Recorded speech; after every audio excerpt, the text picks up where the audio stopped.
Hello, hello, Foxtrot 4 Hotel Whisky Novembre F4 HWN. J'espère que vous allez bien et je vous retrouve pour une petite vidéo, non pas pour vous présenter une nouvelle version de mon firmware, elle est toujours en phase de développement, mais rassurez-vous, vous aurez une version 2.0 qui sortira quand elle sera prête.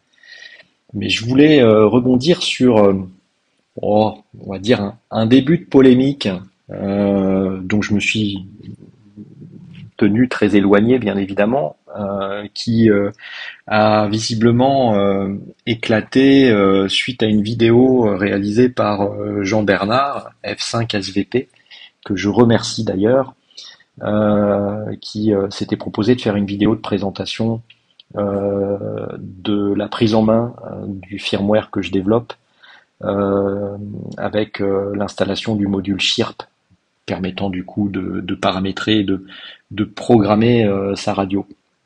Donc il a publié cette vidéo il y a quoi 2-3 jours je crois. Et merci à lui parce que je pense que ça aidera probablement les débutants ou celles et ceux qui avaient des problèmes pour prendre en main ce firmware avec Chirp. Donc je pense que ça sera très très utile. Euh, mais de mémoire, j'ai cru comprendre qu'il avait appelé sa vidéo Exhumer V1.9 je crois, et quelqu'un lui est un peu tombé dessus en lui disant ben non c'est mensonger, ce firmware est pas un firmware Exhumer 1.9, Exhumer en est à la version 0.22, il sortira probablement prochainement une 0.23, c'est des propos mensongers, etc., etc. Bon, s'en est suivi tout un tas de discussions, a priori, qui ont eu lieu principalement sur Facebook. J'ai la chance de ne pas avoir Facebook, donc j'ai eu que des captures d'écran qu'on m'a envoyées, et je lisais ça en me disant c'est à la fois amusant et un peu stérile en fait. Euh, voilà, c'était des échanges un peu idiots, je trouve, enfin en tout cas pour ma part. Et ça tombait bien parce que j'avais prévu de vous faire une vidéo un petit peu sur l'évolution de ces firmware qui sont à disposition pour votre Pocket préféré. Et ça permettra peut-être d'ailleurs de remettre un peu l'église au milieu du village, comme on dit, pour réutiliser une formulation que j'apprécie tout particulièrement. Alors, pour reprendre un petit peu la chose, ben, on va tout simplement aller sur mon espace GitHub. Et là, en fait, vous voyez du coup ce qui s'appelle un fork, en fait, c'est-à-dire ma copie du firmware Exhumer, puisque j'ai forqué le firmware Exhumer, et c'est clairement indiqué ici, hein. Voilà. Donc l'idée, c'est j'ai pris le travail de Exhumer, j'en ai fait une copie, j'ai commencé à travailler dessus. Donc j'ai fait des suppressions, j'ai fait des modifications, j'ai fait des corrections de bugs et des améliorations diverses et variées en apportant aussi mon lot de nouvelles fonctionnalités. Euh, donc tout est carré là-dessus, c'est un fork, c'est autorisé. Je maintiens également la licence, qui est une licence open source, qui est la licence Apache 2.0. Donc il n'y a aucun problème là-dessus, tout est parfaitement carré. Et bien évidemment, rien n'empêche Exhumer de venir regarder ce que je fais, de reprendre des choses que j'ai faites. J'ai déjà fait une pull request sur son repository, mais j'ai pas cherché à non plus lui envoyer tout ce que je faisais de mon côté, parce que de toute façon, ça n'aurait pas été possible pour des contraintes d'espace mémoire. Vous l'avez compris, moi j'ai fait des choix, notamment de supprimer le DTMF calling ou ce genre de choses. Lui a fait des choix différents, donc voilà, mais libre à tout le monde de venir reprendre le travail que moi j'ai réalisé, et Exhumer peut le faire s'il en a envie, bien évidemment. Maintenant, Exhumer, qu'est-ce qu'il a fait exactement? Eh ben, je vous suggère tout simplement d'aller regarder par vous-même, et on va le faire ensemble. Si vous regardez ce qu'a fait Exhumer, ben Exhumer, lui, il n'est pas parti en slip, hein. Il a lui-même repris le travail, non pas d'une équipe, mais de deux. Possiblement d'ailleurs, c'est peut-être pas des équipes, hein, c'est peut-être juste un développeur qui est par derrière. Mais en l'occurrence, il a repris le travail de One of Eleven et le travail de FAGCI. Donc il n'est pas du tout parti en slip, Exumer. D'ailleurs, il le dit très très clairement, hein.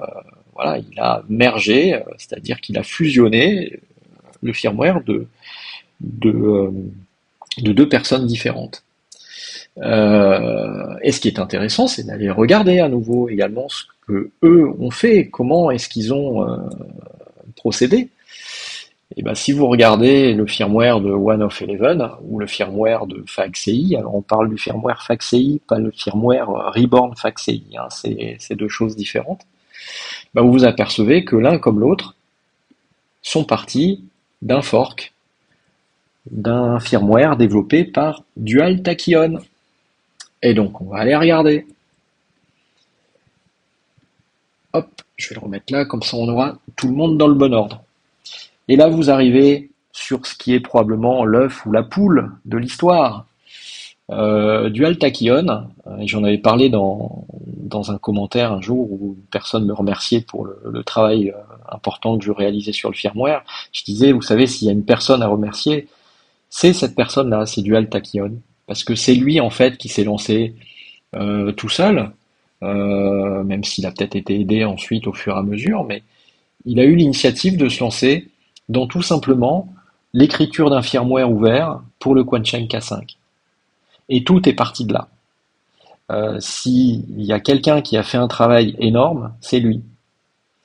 Et en fait, pour rembobiner, son travail a été repris par FAGCI et One of Eleven, qui ont forqué son projet et ajouté tout un tas de fonctionnalités, peut-être aussi des correctifs de bugs. Exumer est arrivé quelque temps après, a repris le travail de One of Eleven et de FAGCI, notamment sur FAGCI, il a repris la partie Bandscope. Il a mixé les deux et il en a fait ce qui est devenu le firmware Exumer. Et moi, tout simplement, je continue l'histoire. Je suis reparti du firmware Exumer, qui donc lui-même était parti de One of Eleven et de FAGCI, qui eux-mêmes étaient partis de Dual Tachyon pour faire le firmware sur lequel je travaille. Ni plus, ni moins. Alors, retenez une chose, c'est que moi qui passe mon temps dans le code source de ce firmware, à tous les étages, vous voyez la trace de Dual Tachyon. Hein, j'ouvre le main.c par exemple. Bon ben voilà, Dual Tachyon, je l'ai tous les jours sous les yeux quand j'ouvre un fichier pour aller modifier ou corriger un bug ou essayer de comprendre quelque chose qui me semble généralement au début un peu ésotérique. Donc voilà, retenez bien ça. S'il y a quelqu'un qui a fait énormément, plus que tout le monde, c'est très certainement ce monsieur, Dual Tachyon, et c'est lui qu'il faut remercier. Tous les développeurs qui se sont succédés sont partis de forks qui déclinent de ce travail-là, et tout le monde a rajouté ses petites fonctionnalités, ses petits correctifs de bugs, ses petites améliorations par-ci par-là. Mais le gros du travail, c'est cette personne qui l'a réalisé. C'est pas Exumer, et c'est certainement pas moi non plus. Voilà. Ça n'empêche pas qu'il y a énormément de travail de réaliser côté Exumer, ou de mon côté également, parce que vous savez, c'est pas du Lego, hein, c'est pas juste, tiens, je mets un 0 ici, un là, et puis je regarde ce qui se passe. Hein. Non, non, hein. Je vous l'ai déjà expliqué, le firmware actuel, c'est 150 000 lignes de code en C, réparties sur je sais plus, 500 fichiers, en gros, c'est vaste, hein. Donc faire une petite modification, parfois ça peut prendre plusieurs heures, et quand c'est des correctifs de bugs, ça prend des heures et des heures aussi. Donc c'est du travail, et tout le monde a apporté sa pierre à l'édifice. Donc tout ça pour vous dire, partez pas dans des considérations stériles, dans des polémiques. Ça sert à rien. Franchement, ça sert à rien. Profitez plutôt de cette chance que l'on a de disposer d'un firmware open source qui a pu passer entre les mains de plusieurs générations de développeurs qui ont chacun apporté et façonné ce qui est devenu le firmware Exumer aujourd'hui, ou ce qui est devenu mon firmware développé, que je développe de mon côté également. C'est ça la chance que l'on a, et c'est étroitement lié au fait que tout ceci est en open source. Euh, et c'est ce qui fait que lorsque vous sortez un K5 ou un K5.8 de sa boîte et que vous le flashez, vous avez beaucoup plus après flashage que ce que vous avez acheté sorti de la boîte. Et c'est ça qui est énorme. Et j'espère que d'ailleurs ça sera, même si je rêve, hein, mais une prise de conscience de la part des fabricants classiques, Ecom, Yaesu, Kenwood. Je pense que le sens de l'histoire, c'est qu'un jour ou l'autre, ils devront eux aussi s'ouvrir à des développements tiers réalisés par des développeurs qui ne travaillent pas chez eux, parce que sinon ils vont se faire bouffer. Hein, on le voit avec ce K5, euh, le travail qui est fait par la communauté au sens large est très important. Et je pense qu'un jour, Ecom et Yaesu devront passer par cette étape-là, peut-être par une étape intermédiaire où on pourra juste injecter des petits plugins ici ou là, mais ils seront obligés de le faire, sinon ils vont être distancés. Donc voilà ce que je voulais vous dire. Donc profitez avant tout de cette chance, encore une fois. Et on voit c'est très très dynamique. C'est dommage d'ailleurs parce que le firmware IJV, à ma connaissance, lui est close source. Je trouve ça dommage parce que ça serait intéressant que la communauté au sens large puisse regarder un peu et soulever le capot, comme on peut le faire avec tous ces firmwares que j'ai cités précédemment. Mais bon, ça c'est une problématique de vision. En tout cas, moi de mon côté, je continue de développer sous licence Apache 2.0. Et j'invite tout le monde à forquer et à sortir son propre firmware s'il le souhaite. On est là pour s'amuser, pour expérimenter des choses. Voilà, si c'est profitable pour la communauté, faut le faire. Voilà, donc vous prenez pas la tête avec tout ça. Je pense que là vous avez un peu mieux compris de comment tout ça est arrivé, comment ça marche. Euh, c'est ça qu'il faut retenir. Et, euh, et vous prenez pas la tête sur le reste, ça n'en vaut pas la peine. Voilà, je vous tiendrai au courant ultérieurement sur la version 2.0 de mon firmware qui sortira quand ça sera prêt en fait. Mais j'ai déjà fait quelques petites améliorations, quelques petits correctifs. Puis je regarde si je peux gagner un petit peu de place mémoire ici ou là, mais c'est pas très simple. Donc patience, mais vous avez déjà cette petite vidéo là sous la main pour vous faire patienter. Je vous en ferai peut-être une autre également sur un autre sujet concernant les performances de ce Pocket. Donc on verra. Mais voilà. En tout cas, retenez que la version 2.0 est sur les rails et elle sortira quand elle sera prête. Allez, merci à tous pour vos commentaires. Comme d'habitude, vous aurez sous la description donc l'espace commentaire pour les questions, les remarques ou les insultes. Mais encore une fois, merci pour les commentaires que vous laissez qui sont généralement très positifs.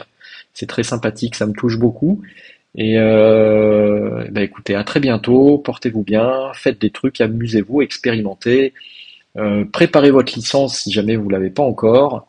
Et puis on se retrouve très vite. 4HWN en QRT. Ciao, bye bye.